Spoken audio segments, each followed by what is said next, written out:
Hello दोस्तों, नमस्कार। आज हम आपको वैदिक सभ्यता के कुछ महत्वपूर्ण क्वेश्चन कराएंगे जो प्रीवियस ईयर क्वेश्चन पेपर में आए हुए हैं और ये बहुत ही महत्वपूर्ण हैं। ठीक है, तो चलते हैं हम आज का पहला क्वेश्चन शुरू करते हैं। क्वेश्चन नंबर 1 है, आर्य शब्द किनको इंगित करता है? आर्य शब्द इनमें किनको इंगित करता है? ऑप्शन ए है श्रेष्ठ वंश को, ऑप्शन बी है जाति समूह को, ऑप्शन सी है यायावरी जन को, या ऑप्शन डी है भाषा समूह को। तुम्हारा इनमें से कौन सा सही आंसर हो जाएगा? आर्य हम उनको कहते थे वैदिक सभ्यता में, ये श्रेष्ठ वंश को ही कहा जाता था या श्रेष्ठ पुरुष को। ठीक है, आर्य कहते थे। तो ऑप्शन नंबर ए सही हो जाएगा। अब अगले क्वेश्चन पे चलते हैं। क्वेश्चन नंबर 2 है, त्रय किन्हें कहा जाता था? त्रय शब्द किनके लिए प्रयोग होता था, बताइएगा।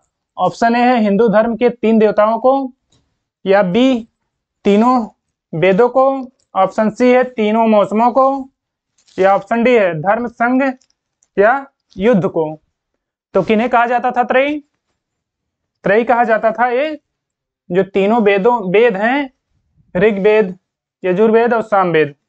ठीक है, इन्हें त्रयी कहा जाता था।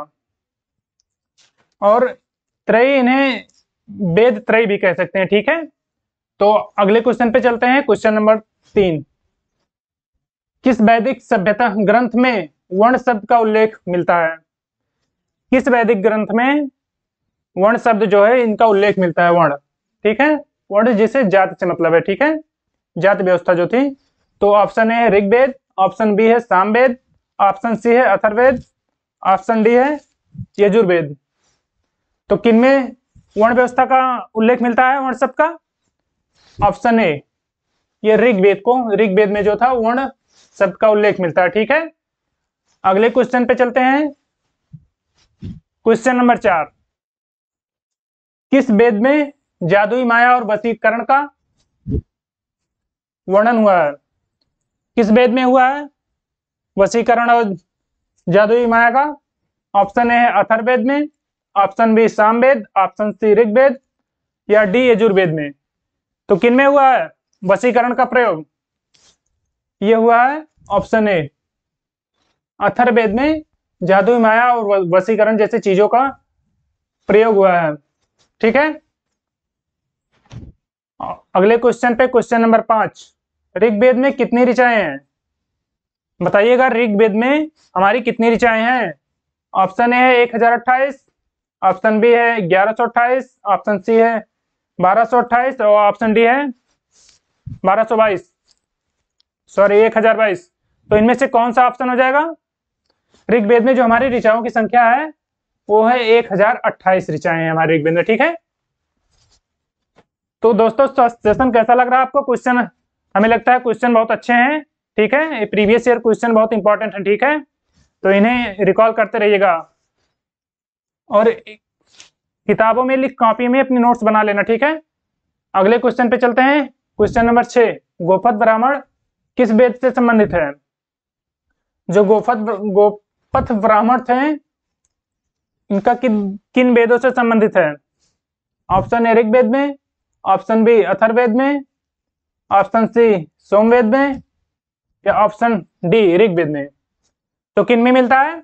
ऑप्शन बी, अथर्ववेद में गोपथ ब्राह्मण संबंधित है। ठीक है, इनमें इनका उल्लेख हुआ है। अगले क्वेश्चन पे चलते हैं। क्वेश्चन नंबर 7, ऋग्वेद का कौन सा मंडल पूर्णतः सोम को समर्पित है? यानी सोम देवता को इनमें से कौन सा मंडल समर्पित है एकदम से? ठीक है, ऑप्शन ए है 7वां मंडल, ऑप्शन बी 9वां मंडल, ऑप्शन सी 8वां मंडल, या ऑप्शन डी 10वां मंडल। तो इनमें से कौन सा ऑप्शन सही हो जाएगा? ऑप्शन बी, ये जो 9वां मंडल है ये सोम देवता को समर्पित है। ठीक है, और हमारे मंडलों की संख्या कितनी है? मंडल हमारे 10 हैं। ठीक है, जिनमें से 9वां मंडल है ये सोमदेव को समर्पित है। ठीक है, क्वेश्चन नंबर 8 पे चलते हैं। यज्ञ संबंधी विधि विधानों का किसमें पता चलता है? इनमें से यज्ञ संबंधी जो विधि विधान, जिस विधि से यज्ञ पूर्ण होता था, उनमें इनमें से किनमें संबंधित है? ठीक है, ऑप्शन ए है ऋग्वेद में, ऑप्शन बी यजुर्वेद में, ऑप्शन सी अथर्ववेद में, या ऑप्शन डी सामवेद में। तो कौन सा हो जाएगा ऑप्शन सही? हमारा सही ऑप्शन हो जाएगा बी। ये यजुर्वेद से संबंधित है, ठीक है। इनमें विधि विधानों का वर्णन यजुर्वेद में मिलता है, यज्ञ संबंधी, ठीक है। अगले क्वेश्चन पे चलते हैं, क्वेश्चन नंबर 9। उपनिषद पुस्तकें किस पर आधारित हैं? जो उपनिषद हमारे थे वो इनमें से किन पे आधारित हैं? किनका वर्णन हुआ उपनिषदों में? धर्म पर, ऑप्शन बी दर्शन पर, या ऑप्शन सी योग पर, या ऑप्शन डी विधि पर। तो किससे संबंधित है? ये हो जाएगा ऑप्शन बी सही आंसर। ये हमारे जो उपनिषद हैं वो दर्शन पर आधारित है, ठीक है। अगले क्वेश्चन पे चलते हैं, क्वेश्चन नंबर 10। उपनिषदों का मुख्य विषय क्या था? उपनिषद का मुख्य विषय क्या था इनमें से? ऑप्शन ए सामाजिक व्यवस्था, ऑप्शन बी दर्शन, ऑप्शन सी विधि, या ऑप्शन डी राज्य। तो उपनिषद का मुख्य विषय क्या था? अभी मैंने पिछले में ही बताया क्वेश्चन में, दर्शन। दर्शन जो है इनका मुख्य विषय था, ठीक है। अगले क्वेश्चन पे चलते हैं, क्वेश्चन नंबर 11।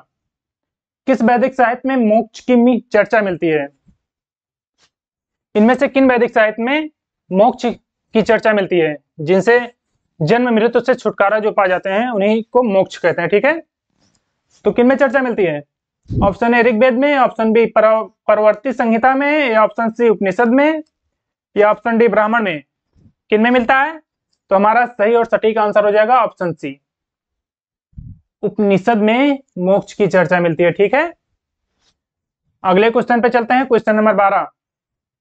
नचिकेता और यम का संवाद का उल्लेख इनमें से किस में मिलता है? ठीक है, नचिकेता, आचार्य नचिकेता और यम का संवाद जो हुआ था वो इनमें से किन में से मिलता संबंधित है?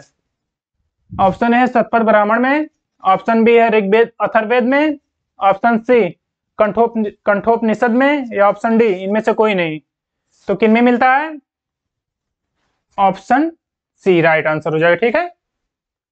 कंठोपनिषद में आचार्य नचिकेता और यम का संवाद मिलता है। उनमें क्या संवाद हुआ था? आचार्य नचिकेता यम से कह रहे थे कि जन्म आत्मा ना मरती है और ना जन्म लेती है, यानी आत्मा अजन्म है, ठीक है। अगले क्वेश्चन पे चलते हैं, क्वेश्चन नंबर 13। वैदिक साहित्य में सर्वाधिक वर्णित नदी कौन सी है? वैदिक साहित्य में किस नदी का सर्वाधिक बार उल्लेख हुआ है? ऑप्शन ए है गंगा, ऑप्शन बी है सरस्वती, ऑप्शन सी है सिंधु, या ऑप्शन डी है यमुना। तो इनमें से कौन सा आंसर हो जाएगा? ऑप्शन सी एकदम सटीक आंसर है, सिंधु, ठीक है। सिंधु नदी उस समय वैदिक साहित्य में सबसे पवित्र सबसे जानी मानी नदी थी, ठीक है। और अगले क्वेश्चन पे चलते हैं, क्वेश्चन नंबर 14। वैदिक देवताओं में से किसे उनका पुरोहित माना जाता है? यानी जो वैदिक देवता हुआ करते थे उनका पुरोहित इनमें से कौन था? ठीक है, बताइएगा। ऑप्शन ए है अग्नि, ऑप्शन बी है इंद्र, ऑप्शन सी है बृहस्पति, या ऑप्शन डी वरुण। तो इनमें उनका पुरोहित कौन था वैदिक देवताओं का? ये बृहस्पति उनके पुरोहित थे, ठीक है, वैदिक देवताओं के। अगले क्वेश्चन पे चलते हैं, क्वेश्चन नंबर 15। ऋग्वैदिक काल में निष्क किस अंग का आभूषण था? यानी निष्क कौन सा आभूषण होता है या कहाँ किस अंग में धारण किया जाता है? ठीक है, तो बताइएगा आप लोग। ऑप्शन ए है कान में, ऑप्शन बी है बाहों में, या ऑप्शन सी गला का, या ऑप्शन डी कलाई का। निष्क किस अंग का आभूषण था? निष्क गले का आभूषण था, ठीक है, यानी गले के हार को निष्क ही कहा जाता था, ठीक है। ये ऋग्वैदिक काल में एक गले का निष्क था, ठीक है, मुख्य आभूषण। अगले क्वेश्चन नंबर 16। प्राचीन भारत में निशाका जाना जाता था, यानी प्राचीन भारत में निशाका किनको कहा जाता था? तो बताइएगा आप सभी, ठीक है। ऑप्शन ए तांबे के सिक्के, ऑप्शन बी चांदी के सिक्के, ऑप्शन सी स्वर्ण के सिक्के, या इनमें से कोई नहीं। तो निशाका किसको कहा जाता था? ये जो स्वर्ण सिक्के होते थे ये निशाका इन्हें कहा जाता था। ये 3 प्रकार के होते थे। एक ये निशाका जो था ये उच्च मूल्य में आता था, और एक मध्यम मूल्य था और एक निम्न मूल्य, ठीक है। 3 प्रकार के थे, याद रखिएगा, और आप सेशन को लाइक करते रहिएगा। अगले क्वेश्चन है क्वेश्चन नंबर 17। किसने आर्यों के आदि देश के बारे में लिखा है? यानी आर्य के आदि देश के बारे में किसने लिखा है? Option A Shankaracharya, option B Annie Besant, option C Bal Gangadhar Tilak, या ऑप्शन डी स्वामी विवेकानंद जी ने। किसने कहा था, किसने लिखा था आदि देश के बारे में? तो ये हो जाएगा हमारा सी ऑप्शन, बाल गंगाधर तिलक जी ने आर्यों के आदि देश के बारे में लिखा था। लेकिन इतिहासकार ज्यादातर इसे मानते नहीं है, ठीक है, इन्होंने लिखा था। अगले क्वेश्चन पे चलते हैं, क्वेश्चन नंबर 18। ये गोत्र हो जाएगा। गोत्र शब्द का सर्वप्रथम प्रयोग किसमें हुआ था? यानी गोत्र शब्द किसमें सर्वप्रथम किस वेद में प्रयोग हुआ था? ठीक है, option A Atharvaveda, option B Samaveda, option C Rigveda, या option D Yajurveda.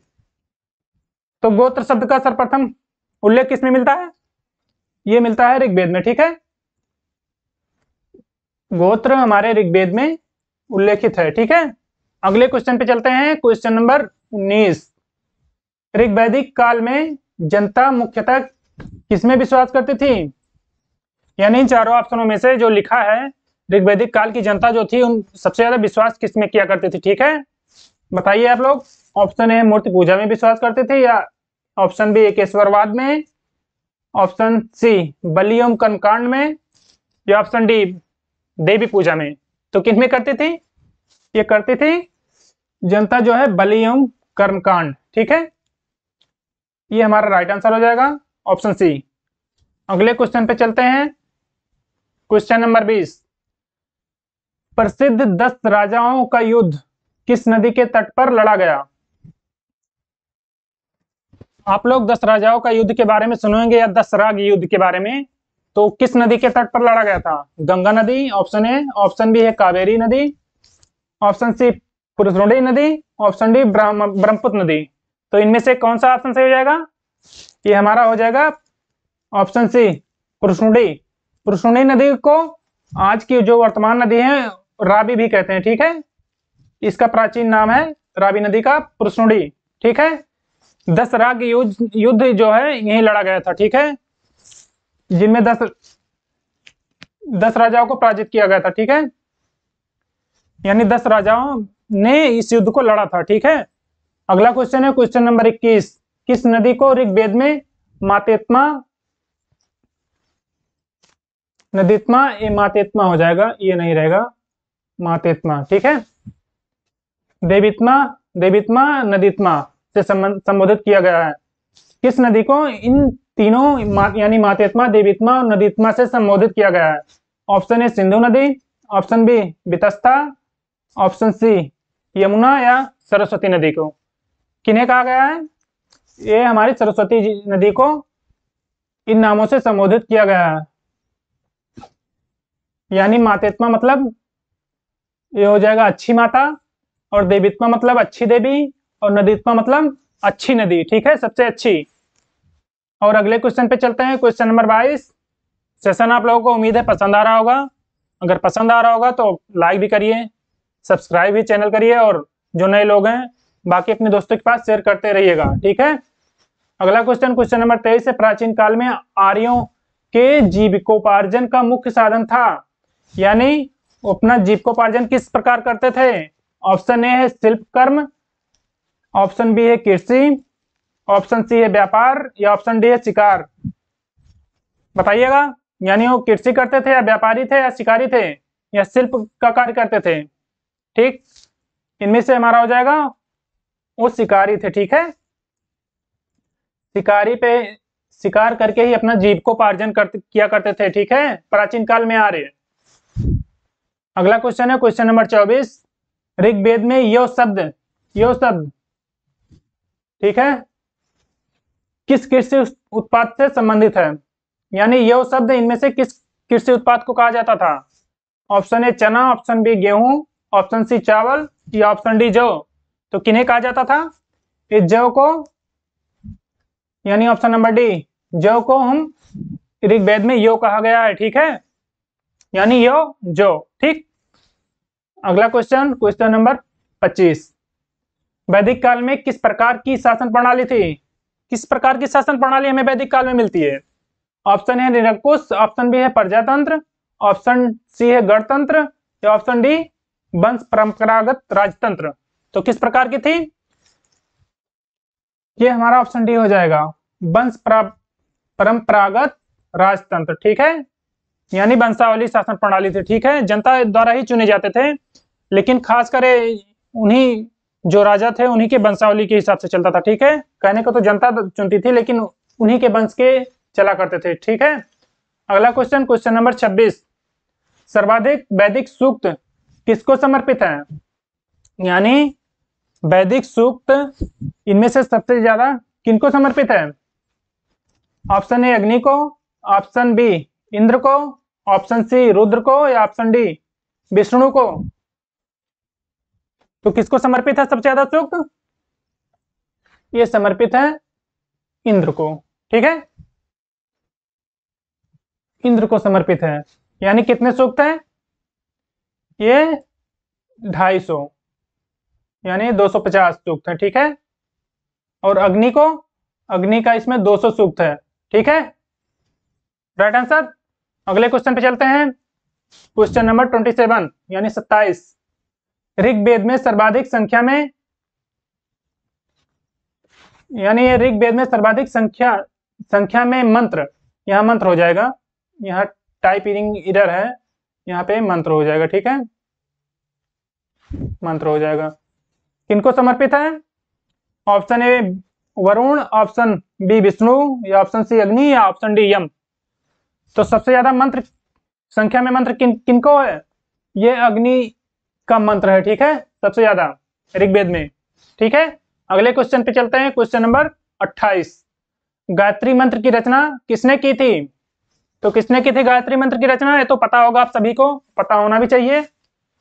Option A Vashishtha, यानी Maharshi Vashishtha, option B Indra, option C Vishwamitra, या ऑप्शन डी व्यास। तो किसने लिखा था, रचना की थी? हमारे महर्षि विश्वामित्र जी ने गायत्री मंत्र की रचना की थी। ठीक है, और ये किससे संबंधित है गायत्री मंत्र? गायत्री मंत्र सविता से संबंधित है। ठीक है, सविता यानी सूर्य देवता। ठीक है, सविता को ही सूर्य देवता कहते हैं। अगले क्वेश्चन पे चलते हैं, क्वेश्चन नंबर 29। अगला क्वेश्चन है 29। गायत्री मंत्र किस पुस्तक में मिलता है? यानी गायत्री मंत्र किस पुस्तक में लिखी गई है? उपनिषद में, option A option B Bhagavad Gita में, ऑप्शन सी ऋग्वेद में, ऑप्शन डी यजुर्वेद में। तो किसमें है? ऑप्शन सी ऋग्वेद में गायत्री मंत्र है। ठीक है, अगले क्वेश्चन पे चलते हैं, ये हमारा आज का लास्ट क्वेश्चन होगा। ठीक है, पुराणों की संख्या कितनी है? Option A 16, option B 17, option C 18, option D 19। तो पुराणों की संख्या कितनी है बताइएगा आप सभी लोग। ये हो जाएगा ऑप्शन सी 18 पुराण मिलते हैं। ठीक है, और ये हमारा आज का लास्ट क्वेश्चन था। ठीक है, अब आगे भी क्वेश्चन मिलता रहेगा आप लोगों को कल भी। Thanks for watching friends. और अगर सेशन आपको पसंद आया होगा तो लाइक करिएगा, शेयर करिएगा अपने दोस्तों के साथ, और अगर नए जो लोग हों सब्सक्राइब कीजिए। ठीक है, जय हिंद, नमस्कार।